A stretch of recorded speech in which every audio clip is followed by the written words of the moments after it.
Hey there, entrepreneurs. My name is Sushant, and welcome to Trep Talks. This is the show where I interview successful e commerce entrepreneurs, business executives, and thought leaders, and ask them questions about their business story, and also dive deep into some of the strategies and tactics that they have used to start and grow their businesses. And today, I'm really excited to welcome Dario Baldoni to the show. Dario is the VP of Technology and Marketing at Concrete Countertop Solutions. Concrete Countertop Solutions sells a wide range of products in decorative concrete for building concrete countertops. And today I'm going to ask Dario a few questions about his entrepreneurial journey and some of the strategies and tactics that he has used to start and grow his business. So thank you so much for joining me today at Truck Talks, Dario. Absolutely. Thank you for having me. So anyone who doesn't know this world of decorative concrete and the countertops world, can you share a little bit about your business and the products that you sell? Absolutely. So, we sell products specifically for the decorative concrete industry. I guess I should say specifically for concrete countertops. When a lot of times I say that word, right, concrete countertops, and people kind of scratch their head like, oh, what's that? But they're quite a bit more popular than I think a lot of people realize. And they've become more and more popular, especially since we've gotten into this space over the past 10 years. But what's cool about concrete, especially as a countertop surface, is it's super customizable. It's very affordable, and you can really make it look or make it look like a lot of different surfaces out there. So a lot of people have seen and interacted with concrete countertops, especially, maybe at a bar or in a commercial space, and don't even realize it. It's a cool product, and it's gaining a lot of traction for sure. So it's mostly for commercial spaces, or is it like for home also? Maybe would someone build their kitchen top or something with this kind of material? They definitely would. Yeah. Most of our customers are doing interior, either doing their kitchens or bathroom vanities are popular right now, especially with COVID and people focusing how they spend a lot of their extra income using that in the outdoor space, building outdoor kitchens and their those outdoor living areas. We've also seen a lot of growth there as well too. So, but really from the outdoor barbecue aspect or kitchen countertops, vanity tops, I mean, people use our products to do all sorts of things. They make concrete furniture, dining room tables, coffee tables, steps, wall caps. It's kind of unlimited what you can do with it. So do you describe your business as an e-commerce business, or is it like more of a local business, but you have this e-commerce arm to it? Like, are you actually selling the countertops, or are you selling something different? So we definitely are primarily e-commerce. It is by far our largest sale channel. We do sell through some distribution, a lot of decorative concrete or specialty construction stores across the US and Canada. And we have our own retail store as well, but we are primarily e-commerce. About 80% of our sales are. So that's our main focus, and that's how we categorize ourselves. But we don't sell the countertops themselves. So people don't come to us and say, hey, I need this countertop. Can you build it for me? No, we sell the products to allow them to be able to build it. So we sell a lot to DIYers. That's a very large segment, which I'm sure we'll get into discussing more later. And we also target the contractors, the professional market, the concrete contractors, and home builders as well. So, but we do primarily sell to them online. So basically, what you're selling is kind of like some sort of a mixture that people mold to build concrete. Can you describe like how would someone go about building that countertop, and where do you come in that picture? Certainly. So how we got started is actually a forming system. So it's these PVC forms that you can screw down on top of your cabinets to actually hold the concrete. They're molds to pour the concrete into, which allows you to pour the concrete in place. Typically, how this was done before is people would template their cabinets, build molds out in their garage, pour the concrete, let it cure, and then carry those slabs in and put them in place. But with our system, you're actually able to do that all in place, and it takes away a lot of that guesswork and having to deal with these super large, heavy slabs. You don't have to seam them because you can do it all in one piece. So we got started with the forms, but we've grown from there into a one-stop shop. So yes, we do sell the concrete mixtures. We sell admixtures to strengthen concrete. We sell stains and integral pigment, so ways to color the concrete, and we sell sealers. You definitely, concrete is a porous substrate. You want to make sure that it is sealed well. So we sell a whole line of sealers. We sell tools, accessories. Just a whole offering to kind of allow people to come to our store, get everything they need to build their own countertops. And can you share a little bit? I mean, so before this, we started the interview. You shared that your dad actually is the one who started this business. Can you share a little bit about what motivated you to start like this concrete kind of business? It's a very I guess niche or unique kind of a thing. Definitely. So he was a contractor, a residential home builder for 30 years prior to starting this. And concrete countertops were just one of those things that they were gaining popularity and kept kind of popping up at a lot of the builder shows he would go to. So he wanted to try them, and he did a couple in spec homes and in customers' homes. And the whole idea for the product, those forms I was telling you about, were built, were designed around the idea that there should be an easier way to do this, because he went through kind of what I was saying before, where you have to template them and build the molds out of lumber. And it's a labor intensive process. So that's when he came up with this idea for the forming system. And, that's kind of how it all got started. That was maybe back in 2008 or 9. And it did take him 2 or 3 years to get a patent on that product. It was rejected once.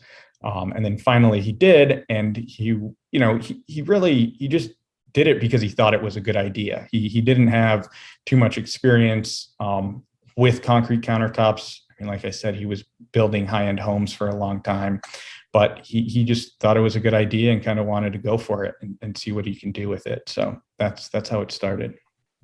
So, and from an e-commerce perspective, like how did you think that this could become a good e-commerce business? Because if you think about it, like e-commerce businesses usually, I'm assuming like this product is heavy, or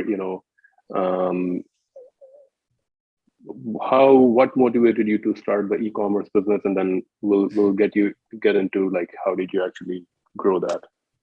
Yeah, absolutely. So like I said, he had this idea. He got a patent on the forms. He finally was able to get somebody to manufacture them. And then he was kind of like, all right, well, now what do I do? Being a contractor, he didn't have, a lot of knowledge of e-commerce, and this was back in 2010, maybe at this point. So it wasn't nearly as popular as it is today. And he wound up taking the forms to a couple trade shows, showed them to some people who really liked the idea, oh yeah, cool, we can sell this in our store. And then he kind of just decided, well, I should have a website. So he had somebody, a local developer, build like a very rudimentary, basic e-commerce store. It was built on BigCommerce at the time. And he just, there was 7 SKUs, I think. It was just the forms, and they came in different profiles, so different edge details that you can use. And he put them online, and then he didn't really know what to do. So he kind of waited, and he might get a sale, a couple a month, maybe, if he was lucky. And then that's kind of when I came in. I graduated college in 2012 with a degree in computer science, and I was kind of like, well, let's see what we can do with this, because there's a good product here for sure. Everybody who showed it to in the industry really liked it, but now it became, well, how do we reach the right people, online? So the traditional alternative of this product would have been just a regular countertop like granite, marble, and so forth. And so you came up with this new product was there an education component of this? Like, you have to educate the market on what this is about, and how did you do that, like through an e-commerce or online channel means? Definitely. So that's kind of how we grew, is through that education process. This is all bootstrap. There was no outside investment. It was a hobby, kind of a passion project of his, if you will. And once we had that first initial website, we're like, all right, well, we got to show people how to use this product. So we started making YouTube videos. And we made one or two videos, put them on YouTube. They started getting views, and people would watch the video, learn how to use the product, find our website through it, and that's kind of what started the initial growth there. Yeah. Okay.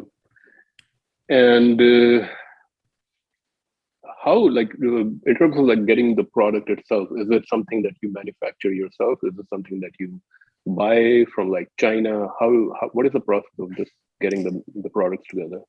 Yeah. So, I mean, now in our store, we have over 700 SKUs. So manufacturing, it comes from a lot of different places. Our forms that, we've been talking about up to this point, they're all extruded PVC, and those are manufactured overseas. So we have a QC person there in China who, you know, kind of runs or looks after our manufacturing arm.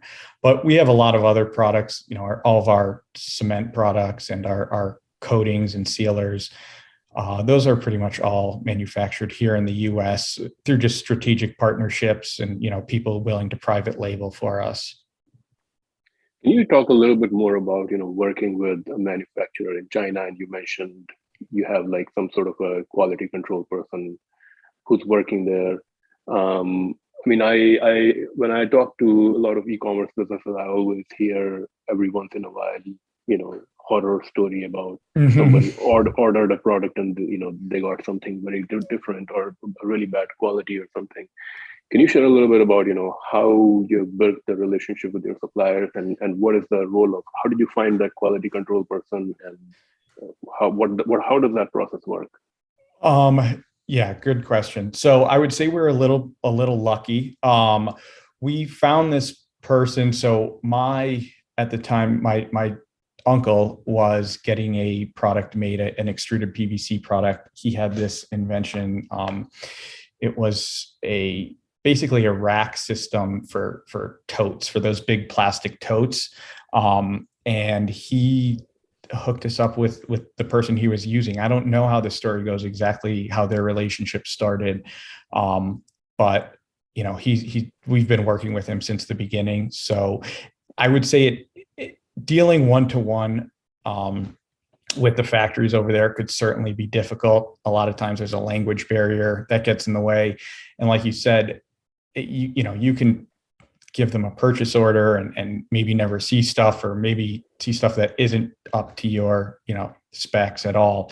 So you definitely have to be careful. But when working with the intermediary we have, who speaks the language and spends a lot of time over there at the factories, it's definitely made it easier for us and kind of given us that peace of mind. And, we make sure we always, whenever we're designing a new product, it's always, we get the tooling made, and then we get samples. We start prototyping it here. We 3D print it. Then we, get the tooling made over there. We get samples. We, check all the specs, make sure everything is good. And then there's that aspect of, well, as they're manufacturing it, is the quality going to stay like they sent you the sample? So that's why having somebody there on the ground who's kind of responsible is very helpful.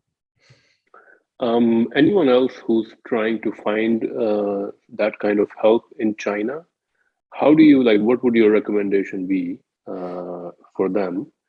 And do you actually ever visit China to, supplier factory to actually see how things are building, or just to build a relationship with them or something like that? Yeah, definitely both. Not since COVID, but before, we would go there pretty much once a year, either my dad or myself.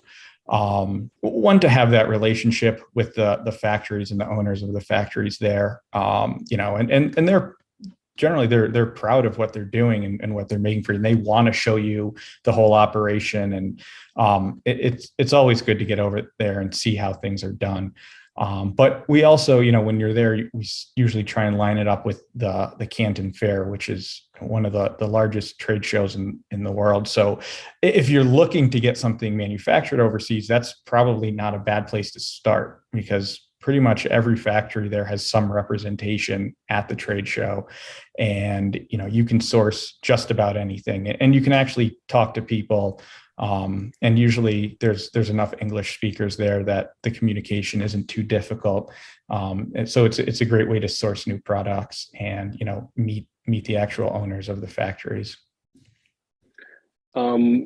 Is your market mostly in the US? Are you selling mostly in the US? Are you selling internationally? Yes, we do sell internationally. We're about 90% in the US, though. Canada is our second biggest by far. And then we do have some distributors, some wholesalers overseas. We have one large one in Australia and one large one in Europe as well. They're not, they're just resellers of our product, but we usually give them that whole, like a very large territory, and kind of allow them to distribute it how they want. So. Did you first go in Europe or Australia? Europe. Europe, okay. In terms of your target market, have you figured out like what kind of persona or what kind of person, family or business type actually buys from you? Is there like any special characteristic of the kind of people who would buy this product as opposed to like a traditional countertop or something? Definitely. So our largest audience is the do-it-yourselfer. There's a very passionate group of DIYers, and it's even grown more in recent years. I feel like, especially with Instagram and TikTok, and these people who just want to do everything they can themselves, and they learn online. So targeting that audience has been hugely successful for us. But a little side note, we didn't realize that when we started. We thought that we were going to be selling this to contractors or concrete professionals, and that's the market we needed to go after. It was pretty early on when we put out those first YouTube videos, and people started finding us, and we were sitting there saying, well, these people aren't contractors at all. These are just homeowners who like to build stuff. So I think it's definitely good to not, when you're doing that research on your target audience, don't think that everything, or don't get set in one way. You really want to be able to adapt quickly, because as soon as we saw, well, wow, the people who are using this stuff are just homeowners, and then the light started to click. Well, how can we target them more efficiently? Let's go after this segment of DIYers. And that's when things really started to explode for us. So maybe we can talk a little bit about that marketing side of things. So you mentioned that you have a YouTube channel, and that kind of got things started. And when you realize that you have homeowners, this DIY kind of people who are buying your product, what kind of marketing do you do at that time, and how has it evolved over time? Because I think paid advertising has definitely changed now. Can you share a little bit about what was working in the past and how has it changed now? Sure. So yeah, I mean, paid online marketing it's constantly changing, right? So when we first got it started, we were doing it all organically through SEO and these YouTube videos. And then once we started making some money, well, we wanted to reinvest that in marketing. And then we started to realize, well, we need to target these DIY customers. So, one of the first places we started, and still one of our most successful campaigns, is Google AdWords. I think everybody who's starting a project like this, when they go online, they got to start somewhere, and usually that Google search bar is that place. So trying to meet them right in the beginning, and we started tailoring our keywords to attract more of that DIY audience, with how to make concrete countertops, DIY concrete countertops, phrases of that nature. Since then, since the explosion of Facebook and Instagram and Pinterest and now TikTok, we try to stay kind of on the cutting edge there, tailoring our audiences to, lookalike customers in the past, and, kind of thinking of our sales funnel, starting at the top. Well, how do people first hear about concrete countertops, or where do they start doing their research? And a lot of the time that's on Pinterest.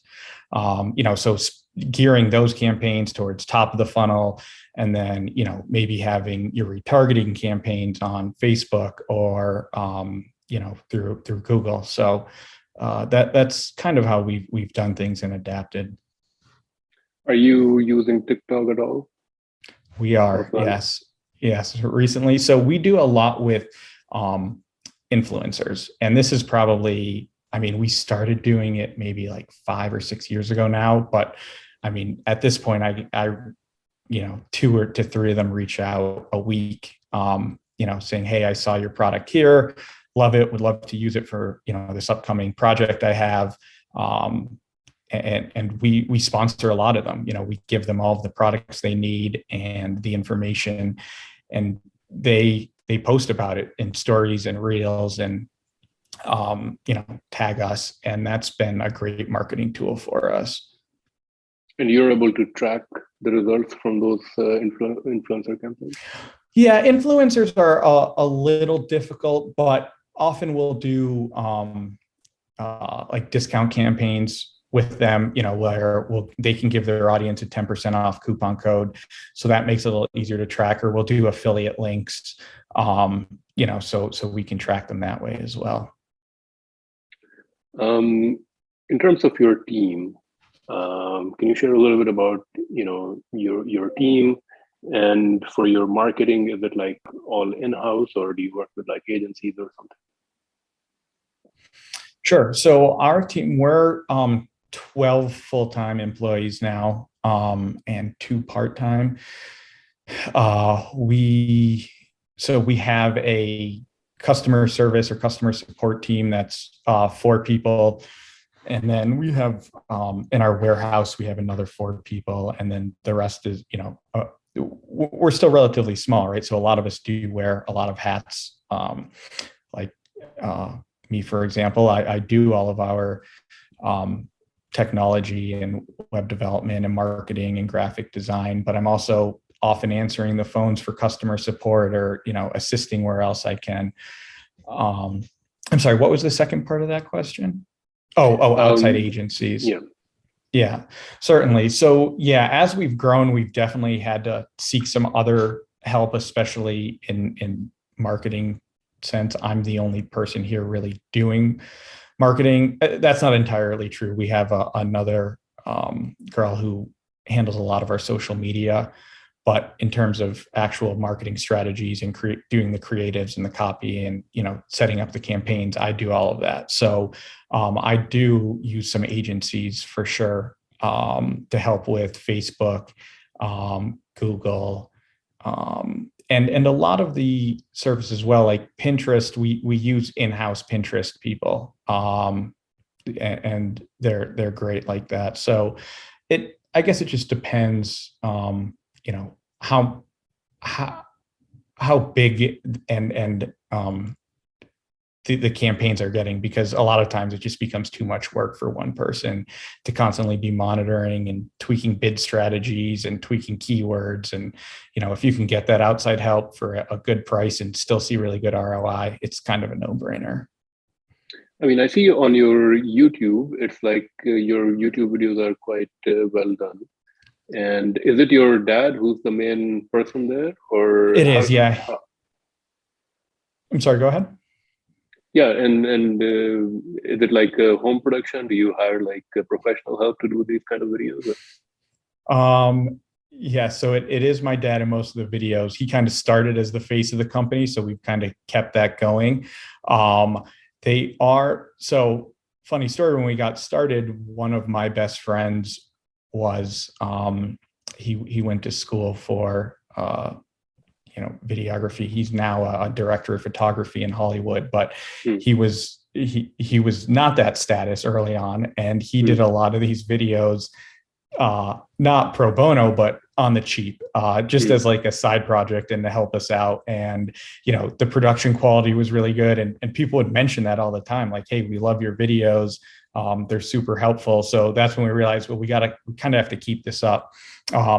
But we do still make most of them in-house. I shoot a lot of them. I've shot a couple of them on my iPhone. The cameras on an iPhone are pretty darn good these days. And, I edit on Premiere, and, we have like cheap mics that we use. So you don't have to spend a lot of money to have a pretty decent production value on your videos, especially if you're getting started out.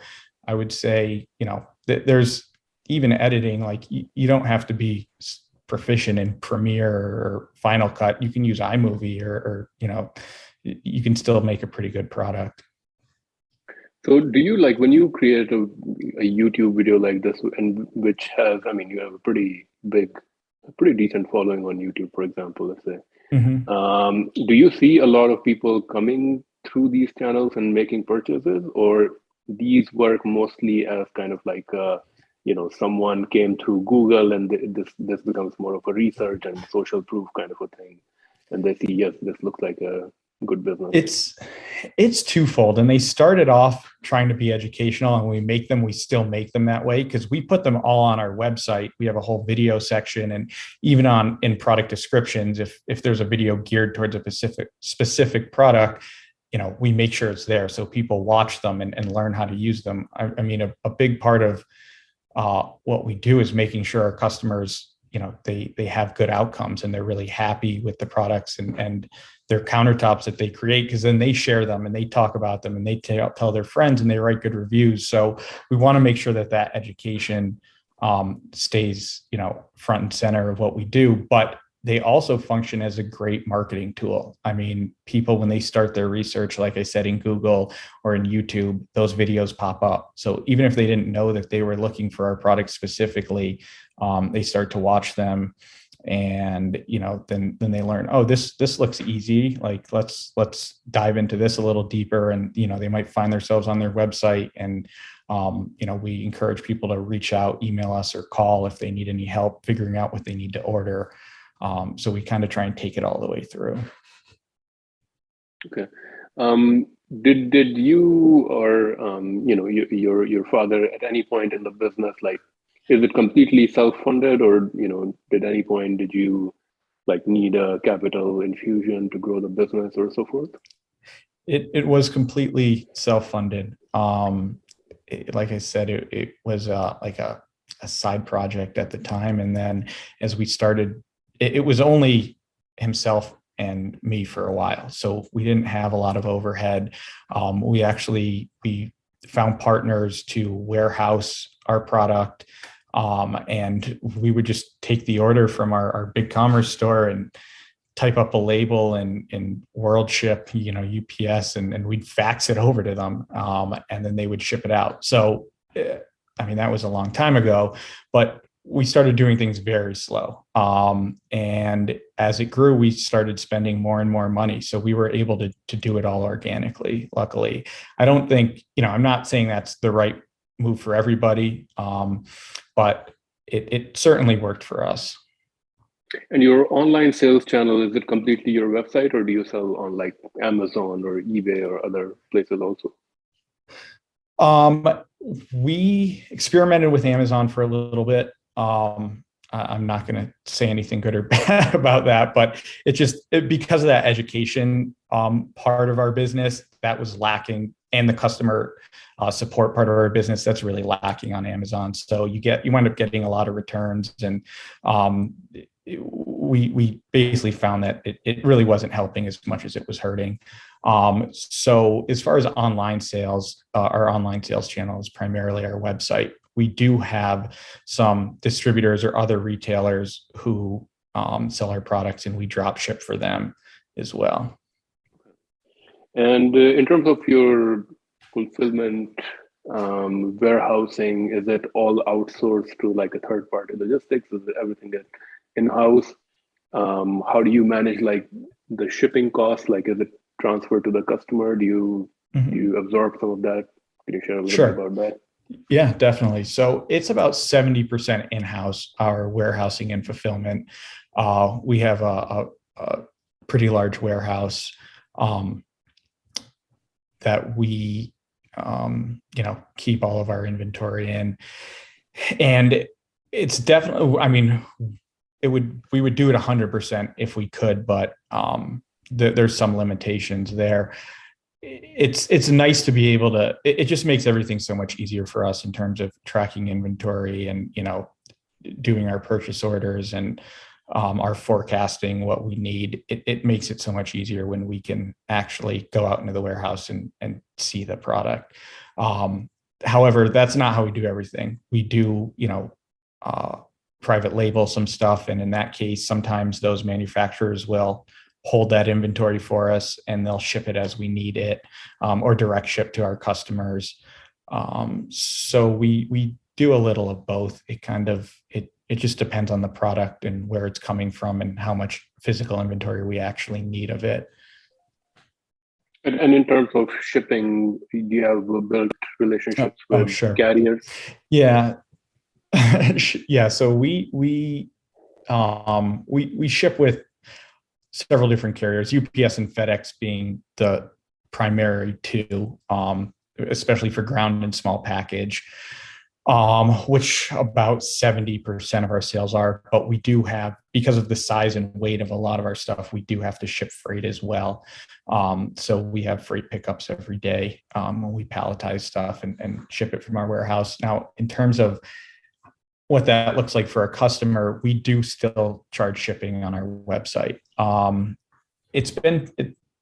It's a little tough. It's probably one of the complaints we hear most often is, why is shipping so high? In today's day and age, everybody expects free 2-day shipping. They go on Amazon, not realizing, that nothing is actually free. And when you're shipping products like we are, 8-foot long boxes or 500 pounds of concrete, that shipping adds up quickly. And it's just not something we can absorb without, our prices would be so high. And we just don't think it's the fairest way to do it, because now we're trying to build in extra margin, but shipping's constantly changing. So we just pass on our negotiated rates. We work hard with our carriers, mostly UPS and FedEx, to get really good negotiated rates, especially on our bigger oversized boxes, because we ship so much of them.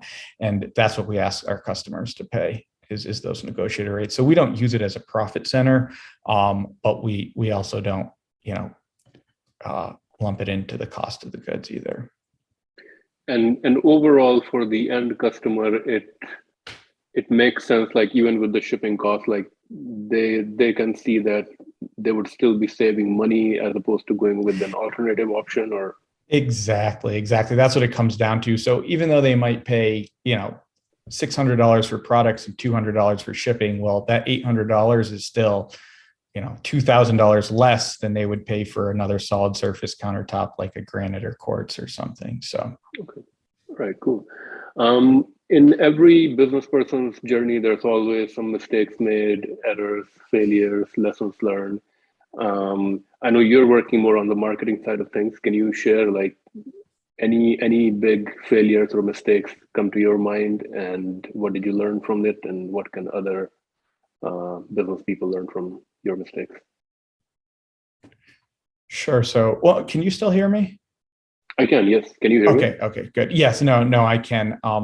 I had something going on in my ear, but yeah, sure. So mistakes we have made along the way. From my point, I'm constantly evaluating like our tech stack and trying to look at new software that will help streamline things and just make our process as seamless as possible, from even collaboration between customer support and the warehouse, and how do we get that all to work as efficiently as possible.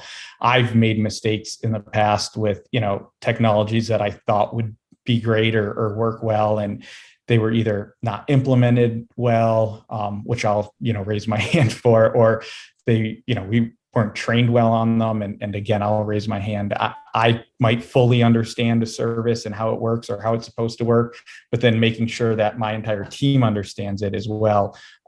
It's difficult when you're, just one person, I guess, but it helps that we're still a small, close-knit team. So it usually doesn't cause too many problems. But I would say, my advice there would be, you're going to get reached out to by every, one to two companies a day are trying to sell me their technology or their software, whatever it is.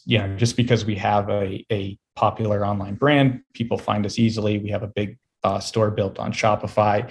So people are always trying to show you their latest and greatest thing. And, so you have to be able to sift through that with some accuracy, because sometimes there are some, really, cool new cutting edge services or, software platforms that really will make your life a lot better. But you don't want to pass on the good ones, but you can't get logged down. I can't spend 5 hours a day researching, everybody who comes to me. So kind of you learn what to look for and what might be helpful, but sometimes you just have to say no, not interested at all. I'm not even going to waste your time with a phone call, because it's just not something we're going to use. And then so you live and you learn in that sense, though. Cool. Now we're going to move on to our rapid fire segment, and in this segment, I'm going to ask you a few quick questions, and you have to answer them maybe one word, one sentence, so short answers.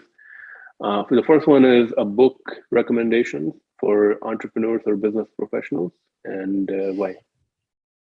I'm gonna have to pass on this one. I can't think of anything off the top of mind. I'm sorry. You don't read books? I read books, but probably not so much of the kind that your listeners are probably interested in. I'm sorry to say. An innovative product or idea in the current e-commerce, retail, or tech landscape that you feel excited about? I'm excited about and I mentioned this before briefly, but with social media, and now it's been around for a while, but it's still constantly changing, and platforms are updating. You can now sell your products one click directly through Instagram. So I like to stay on the cutting edge of that space. And like I said, we're on TikTok, relatively new, but it's the DIY community has blown up on TikTok. They seem to almost be obsessed with it, because in these, you see these people are doing, 1 to 2 minute clips of these wild transformations, of their kitchen or bath spaces. And I'm sorry, this is supposed to be quick fire, but yeah, I would say staying on the cutting edge of social media and how that landscape keeps changing. So you're not the face of your company's social media. I'm sorry, what's that? You don't go on the social media, like you're not the face of your social media channels? No, I don't. I'm not the primary poster. I mean, put it this way, people are tagging us in, I don't know, upwards of 20 to 30 posts a day. And we have somebody full-time now who kind of siphons through all that. Oh, this is great. Let's repost this. Let's, save these pictures to use later. So yeah, that's not me any longer. It used to be. A business or productivity tool or software that you would recommend, or a productivity tip? A software I would recommend. So software is kind of what I do. One tool that we use that is invaluable is Front. It's an email client, but it's kind of built around this idea of collaboration. And it's just made it's just made our whole team, because we're a small team, and it, especially as we have more work from home, it makes our communication so much easier. So yeah, front email app, I would recommend people check out. A startup or business in e-commerce, retail, or tech that you think is currently doing great things? I don't have a lot of startups on my radar, but I will say that I try and take examples or learn from. I'm a big consumer online. I shop online all the time. So what I try and do is when I, buy stuff from another web store, is kind of, I like to see what they're doing for, problems that we run into. How are they letting their customers know about shipping delays, or, what are their follow-up emails, their email marketing look like? And I try and take tips here and there and implement them if they would work well for our store. So I would say stay on the lookout, try to always be learning or improving in that sense. A peer entrepreneur or business person whom you look up to, or someone who inspires you? Business person that I look up to.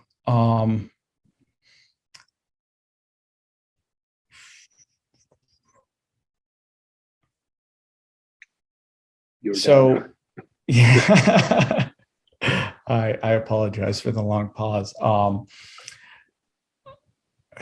A peer that I look up to, this is not in the technology per se, but in the decorative concrete world, there's a lot of artisans, and I'm not going to pick one. I don't want to name just one person, but there's people out there doing just the craziest, coolest things with this medium that you would never think is possible. So I like to stay in that space and see what people are doing and see how we can incorporate that into our products and our offerings. And wow, this person just made this, unreal table that looks like a piece of fractured stone, and it's got water running through the middle of it. Like, how cool is that? Can we do something like that? And last question, best business advice you ever received or you would give to other entrepreneurs?